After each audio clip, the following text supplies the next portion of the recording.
Un acteur condamné pour exhibition sexuelle et dans une émission qui cartonne, puisque c'était la semaine dernière, Tony Mazzari, de la série Les Mystères de l'amour sur TMC, ça fait plus d'1 million à chaque fois, condamné à 2 mois de prison avec sursis pour exhibition donc sexuelle, je vous l'ai dit. Donc on s'est posé aussi la question aussi, parce qu'il y a l'affaire Quesada dont tout le monde parle. Les stars ont-elles les moyens, ou plutôt les directions, les productions ont-elles les moyens d'identifier justement leurs candidats? On va répondre à toutes ces questions parce qu'on a travaillé. Regardez. C'est le scandale de la semaine dernière. Tony Mazzari, qui joue Hugo Sanchez dans la série Les Mystères de l'amour, diffusée chaque dimanche sur TMC, est condamné à 2 mois de prison avec sursis pour exhibition sexuelle devant des mineurs.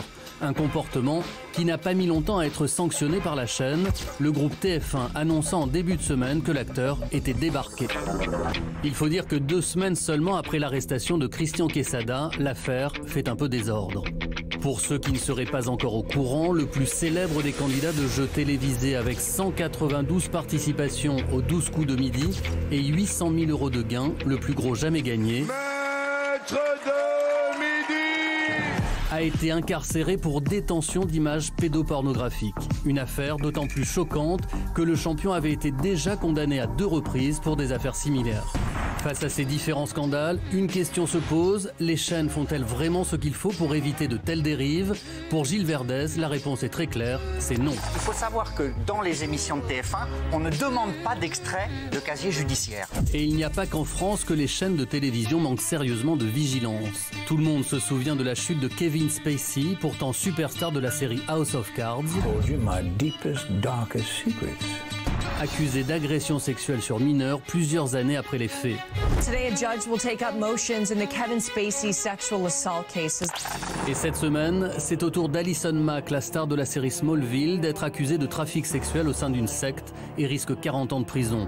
Accusée de laxisme, la télévision peut-elle vraiment tout savoir? Voilà, dans le cas donc de Tony, il a été condamné, il fait appel, mais donc là il n'y a pas de présomption d'innocence. Dans le cas de Quesada, pour le moment, il a avoué, mais il y a encore une présomption d'innocence. Donc on va mettre des conditionnels dans tout ça, puisqu'on est quand même en France et on respecte les gens. Mais ma première question juste avant, c'est est-ce que vous, parfois, justement, vous ne pouvez pas le faire parce que vous n'en avez pas les preuves, dans les magazines People, Luc ou Myriam, vous entendez des rumeurs, ça vous arrive peut-être sur un Quesada, sur un Tony ou sur des gens comme ça, ou sur des gens connus. Vous entendez ces choses-là, mais vous ne pouvez pas les sortir. Ah bah oui, clairement, ça nous arrive même assez fréquemment d'avoir ce genre de choses. Après, tant qu'on n'a pas le casier judiciaire, on fait rien. Mais par exemple, pour un Quesada, vous le saviez?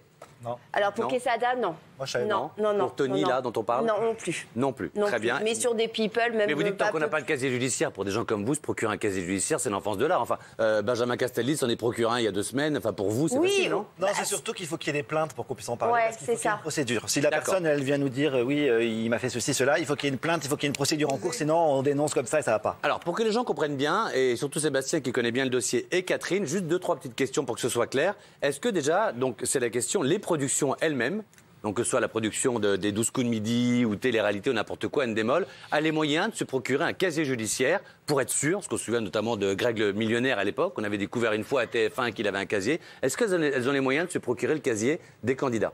Bah, si la production décide Oui. de faire une enquête de moralité sur tous les candidats, oui. Oui. Moi, je l'ai fait pour une grosse émission de télé-réalité pendant plusieurs saisons.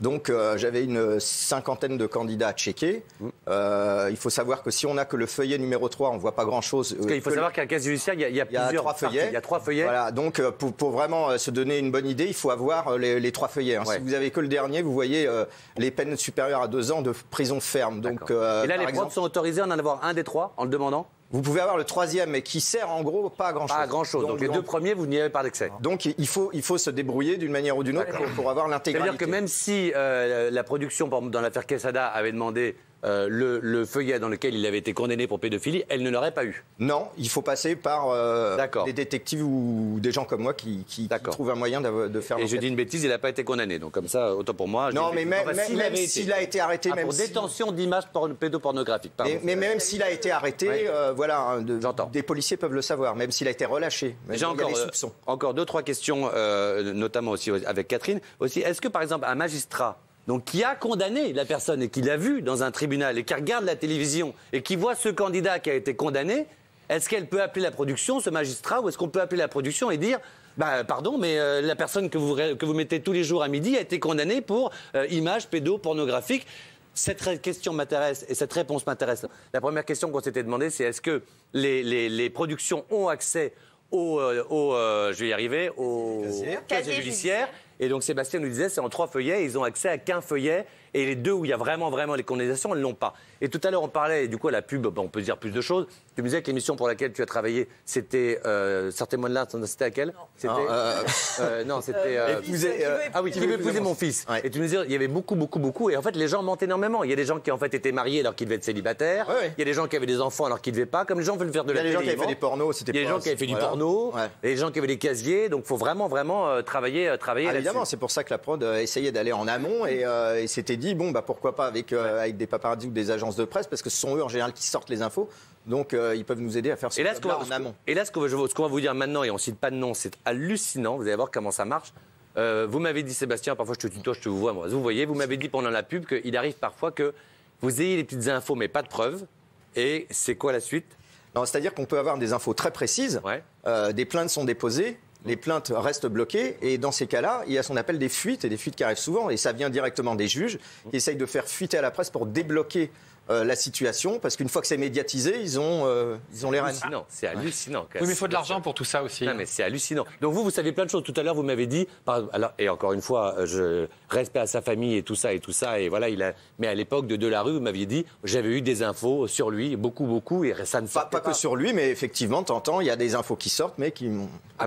Et dernière question, et ça va être intéressant, il y avait eu ce qu'on appelle la jurisprudence Greg le millionnaire, pour ceux qui se souviennent dans cette émission. Ça commence sur TF1, c'était un énorme carton, plusieurs millions, et au moment où ça démarre, Étienne Moujotte, l'ancien président de TF1, découvre que son millionnaire non seulement n'est pas millionnaire, mais a un casier judiciaire. C'est ça, et ça crée une jurisprudence. Depuis les chaînes, on passe des contrats avec les maisons de production qui contractuellement ont le devoir de fournir pour la télé-réalité des candidats clean, entre guillemets. Ce qui fait que la chaîne, si un problème peut se retourner contre la maison de production. Pour les jeux, c'est complètement le bordel. Il y a tellement de casting, tellement de candidats qui sont incapables de il y a trop de monde. Et puis moi, je vais vous dire aussi quelque chose dans la télé-réalité que je connais bien. Ce qui est très compliqué, et je ne citerai jamais de nom, c'est que toutes les jeunes filles ou jeunes garçons qui se présentent et qui rêvent de tout ça, souvent malheureusement ne sont pas ceux qu'on fait 16 ans d'études à Polytechnique, mais qui rêvent un petit peu de télé. Et dans le lot, on a des escortes, on a des jeunes filles qui font certaines choses. C'est compliqué de tout savoir. D'ailleurs, autour de cette table, quand on a été casté pour l'émission, on ne nous a pas demandé notre casier judiciaire. Je sais bien, mais notez qu'en revanche, Magali Berda n'est pas là la semaine prochaine. Oui. Alors, on avance. Je suis aux États-Unis. Un mot et on avance. Festival. Non, ce que je trouve aussi dur, c'est que, quand on est dans des histoires de pédophilie, etc., je suis d'accord, ça, il faut bannir. C'est difficile de le savoir, mais si on le sait, il faut tout de suite stopper, c'est normal. Oui. Maintenant, on ne peut pas aussi dire à des gens, effectivement, qui ont eu un passé, qui ont eu des problèmes, c'est dur aussi de dire, OK, donc parce que tu as fait des erreurs, tu n'as plus le droit de vivre, tu n'as plus le droit de travailler, tu n'as plus le droit de rien faire. Mais c'est pour ça que c'est ce qu'il disait, il y a une partie du casier judiciaire où on accepte. Donc c'est dur quand même. Enfin voilà, ce que vous dites, c'est... J'entends, mais de toute façon, aujourd'hui, vous savez que tout sort. C'était pas comme il y a 30 ans. Je dis que les réseaux sociaux, de toute façon, tout finit par se savoir.